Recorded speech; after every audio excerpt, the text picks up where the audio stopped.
रन्जन दैमारिखौ बरननो थाखाय जों नाजागासिनो दङ आरो बिथांखौ जोङो बयबो मान होयो, बिथांखौ बयबो सिबियो।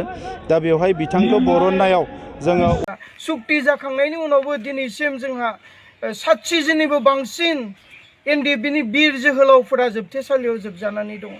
मोनसे समाव बुङोमोन दायो जायफोरा सरकार दैदेनबाय थादों प्रमद बर'जों लानानै जायफोरा इउपिपिएल सरकारनि दैदेनगिरिफोर बिथांमोना बाथ्रा बुङोमोन जे बै समाव रन्जन दैमारिनि जों लोगोसे जायफोर फास्ट ट्रेक गावहा कनभिक्ट जादोंमोन बै फास्ट ट्रेक कर्टखौ सोरबा अनजलि दैमारि मेडाम बा बै समावहा गभर्नमेन्टआव दङमोन हाग्रामा महिलारि बिथांमोनानो बिनानै लाबोदोंमोन होननानै बदनाम होयोमोन। नाथाय दिनैनि तारिखाव जों नुदों जोबथेसालियाव जायफोरा जोबजानानै दङ बिथांमोननि गेजेरनिफ्रायनो 27 जन बेक्तिफोरा दिनै एनआइए फास्ट ट्रेक कर्टआवहा आयेन बिजिर जागासिनो दङ। दिनै बेखौ बिथांमोना गनायगोन ना गनाया?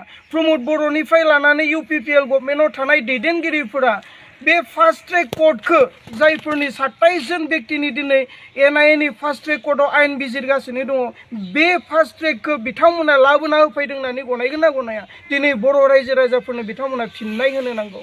आरो जुदि बे फास्ट ट्रेक एनआइएनि फास्ट ट्रेक कर्टनि रिजाल्टआ जाजमेन्टआ जुदि गाज्रि जानांगौबा बिनि दायनिगिरिया अकल प्रमद बर' आरो गबिन्द बसुमतारी आरो इउपिपिएलआव थानाय बेसेबां नेताफोर दङ बिथांमोननिनो दायनिगिरि होननानै बर' जाथिफोरा साननो गोनां बायद' जादों। आरो जुदि इसोरा दा खालामथों नाथाय बे फास्ट ट्रेक एनआइए कर्टनि रिजाल्टआ जाजमेन्टआ जुदि गाज्रि जानांगौबा जों बारग' एनडिएफबिफ्रा बिथांमोनखौ ओरैनो हगारनाय नङा। बिथांमोना थफ्ला जुखानाया मोजां।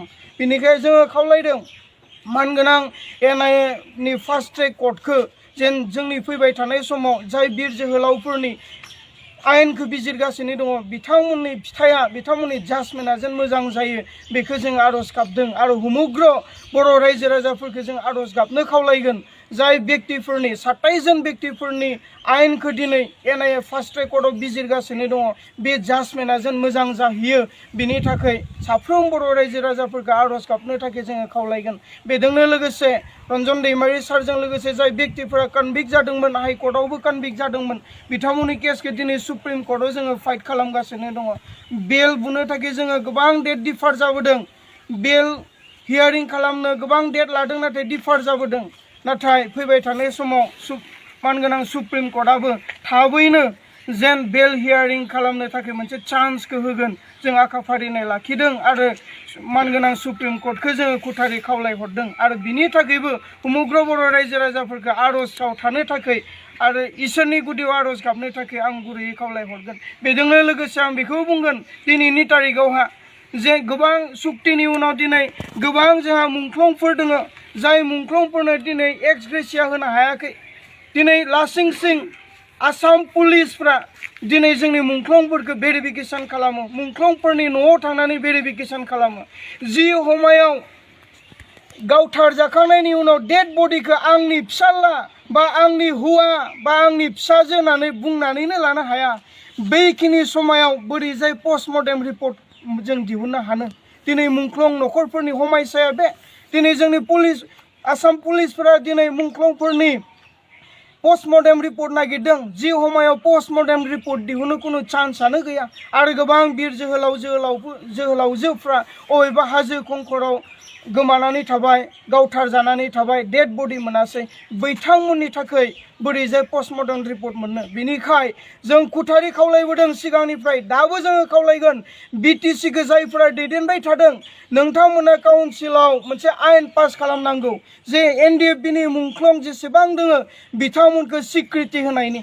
जों लुगैयाखै जोंनि मार्टियास फेमिलिफ्रा लाख लाख थाखा फैसा लुगैयाखै, साधारन गांसे लेखा बिलाइ लुगैदों जाय लेखा बिलाइनि गेजेरजों आंनि फिसालाया मार्टियार्स आंनि हौवाया मार्टियार्स होनना बिखाफोर दाननानै बुंनो हागोन दिनै बेखौसो लुगैदों। नाथाय बेखौबो 4 बोसोराव प्रमद बर'आ मावफुंनानै होआखै। बे लासिं सिंनि बाथ्रा। बेजोंनो लोगोसे गोबां जोंनि एनडिएफबिनि बिर जोहोलावफोरा दिनै जिबायदि सुक्तियाव लिरनाय दङ रिहेबिलिटेसन मोननांगौ, अनसुंथाइ मोननांगौ, बिनिफ्राय दिनै बन्सित जानानै दङ।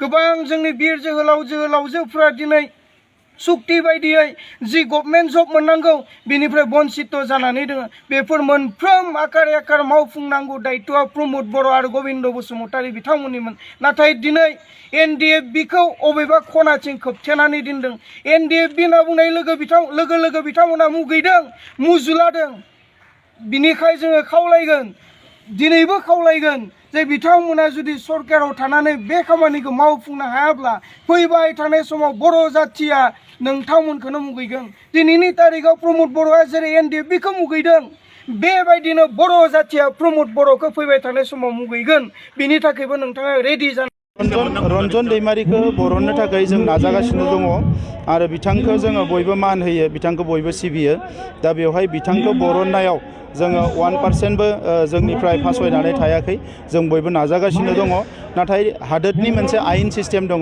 जायखौ बारनानै रावबो खामानि मावनो हाया दा नंखायनो बे आयेन दङब्लाबो जोङो बयबो नाजागासिनो दङ जाहाथे बिथांखौ जोङो बरननानै लाबोनो हायो आरो जोंनि रायजो राजाफोरखौ बिथाङाबो फैनानै दैदेननो हायो रायजो राजाफोरजों थानो हायो बे थासारिखौ जों अराय सम हास्थायो बेनिफ्राय दायो एमपि इलेक्सन सफैबाय थाबाय दरं उदालगुरियाव माने इउपिपिएलनिफ्राय बिजाथिया जागोन दरं उदालगुरियाव